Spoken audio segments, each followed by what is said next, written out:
Oh, he almost hit the wall.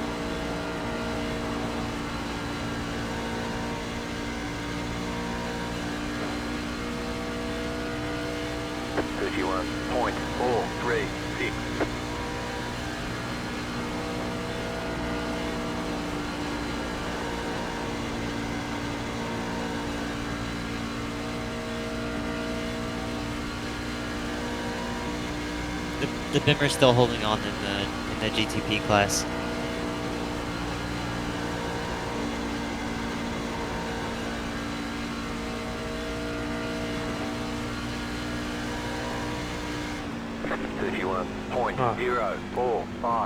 All right, let's take a look at that. So it's gonna be second lap, hot lap. I could not get enough momentum for the first lap. If you somehow are able to, I think first lap might be better, but nah, just did not work. So coming to the second lap here, we're just gonna full throttle along the top, nothing crazy. I don't like being in this very top lane. A little bit because of the wall arrow. I think it drags you a little bit. And then also being that close to the wall usually means that you're using more steering input, which is what you don't want. Because you're just trying to carry as much speed as possible. So I really like just having my rights on the seam and just trying to hold the wheel as steady as possible. And then by holding the wheel super steady, you're not really scrubbing any speed off in the middle of the corner, as you might be if you're coming off this corner here. Sometimes if you're right by the wall, you have a worse angle coming off the corner because the wall kind of juts out, and that scrubs a lot of speed at the most critical point. So, I don't think it makes much of a difference to cut the apron or not coming to the start finish line. I've tried it both ways. The difference between getting a really good apron cut and going just around the apron is like 2/100ths over the course of the lap, because you lose some momentum going down to the apron and you lose some momentum coming back up. And I just, if you're not getting super duper fast times with this apron cut, there is nothing wrong with not taking the apron. But I did, so what do I know? So anyways, entry of turn 1. I experimented with entering really shallow, but it was a little too easy for the tires to kick out and scrub all that speed off. So what I do is I follow the groove, the tire, the rubber groove, but like the very, very bottom of it.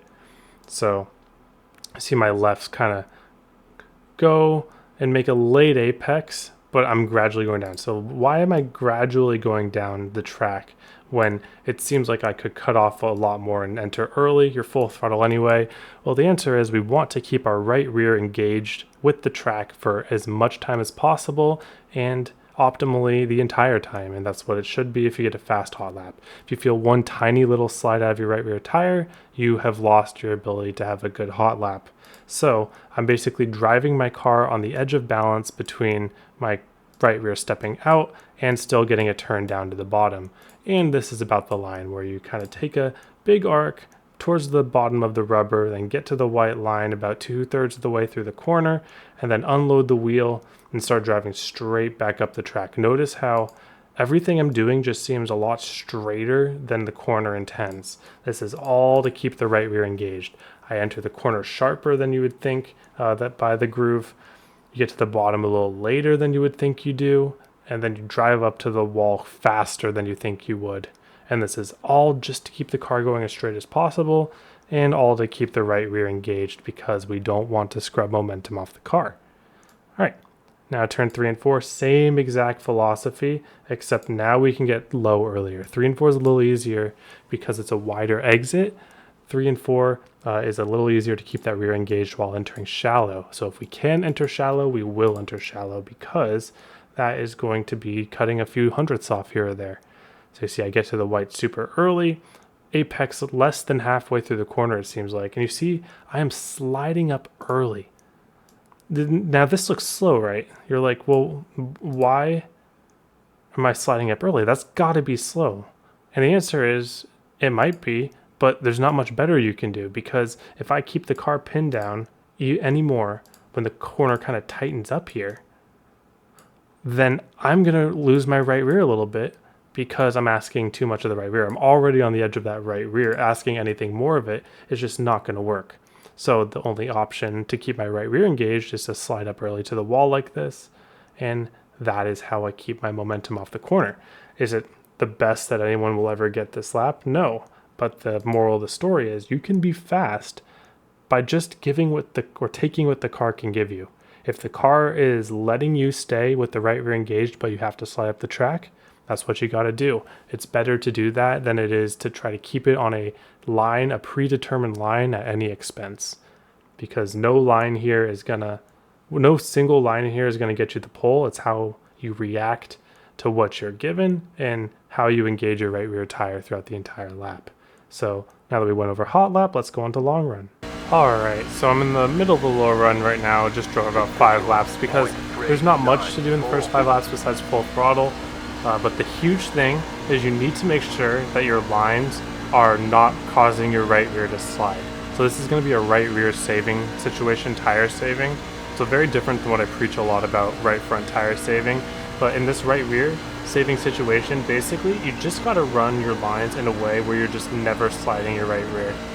Because if you slide, that's like an automatic percent off your tires or something like that. And then it kind of adds up. You add heat into it, it makes it easier to slide. So as we get later into the run here, like 10 plus laps, I'm actually going to be lifting quite a bit in an effort to not slide any tires in the corners.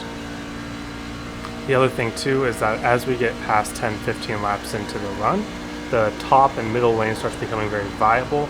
I would recommend that you still stick to this bottom if at all possible, because the top is a good way to burn a lot of tire in some situations, but I think that the bottom is still faster if you're more disciplined.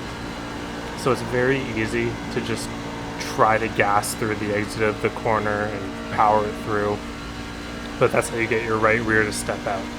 So if you're able to be smooth on the throttle, take the right lines so that you're not putting a lot of stress onto the car, then I think that the bottom becomes better than the top, especially in a long run scenario. But if you're like trying to make a pass, if you're trying to get out of dirty air, all that good stuff, the top becomes pretty darn good as well.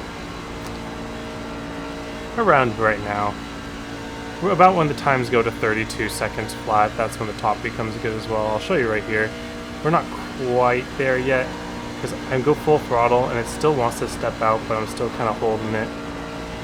It's still pretty easy to not have step out, but you see it's just not there yet. About a tenth slower. Maybe a little less than a tenth once we factor in the rest of the straightaway there, but we kind of used up a lot of our stuff. You see how the car's starting to want to slide out? That is going to be something you want to avoid. And the best way to avoid it is to kind of arc your entries a little bit, let off the gas on entry, kind of wait on it, and then when you get to throttle, don't be afraid to kind of back off just a tiny bit just to make sure that the car doesn't step out. And you see we ran identical speed to the previous lap where we ran up top, but it's a little bit better on the tires down here if you're able to keep it straight. And then if you see, I kind of missed it down there. I had to get out a lot more than I usually had to because the car's stepping out. Then we start kind of thinking, okay, well maybe we can start utilizing even the middle then. So it's just using all these lanes. Chicago's pretty darn multi-groove for what you got. Working around dirty air, you don't want to be in the lane of the car in front of you. That's going to make you handle not too great, although maybe a bit of tightness wouldn't do you too bad in this truck. But eventually the top is going to get really good. I'm not sure if everyone's going to go to the top by the end of the run. It feels pretty darn stable up here, which is why some might want to, but then you start saying, okay, well maybe the right front's going to start going because of it. And it's not even like super it's not OP fast to even begin with. It's just fast enough, and then you put that on top of it's a little bit easier to keep the right rear from stepping out at the expense of maybe burning a little more right front off. So we'll do one more lap here just to show you guys. So you see just partial throttle, let the car kind of straighten out on its own, then drive up. You see I lose a lot on exit.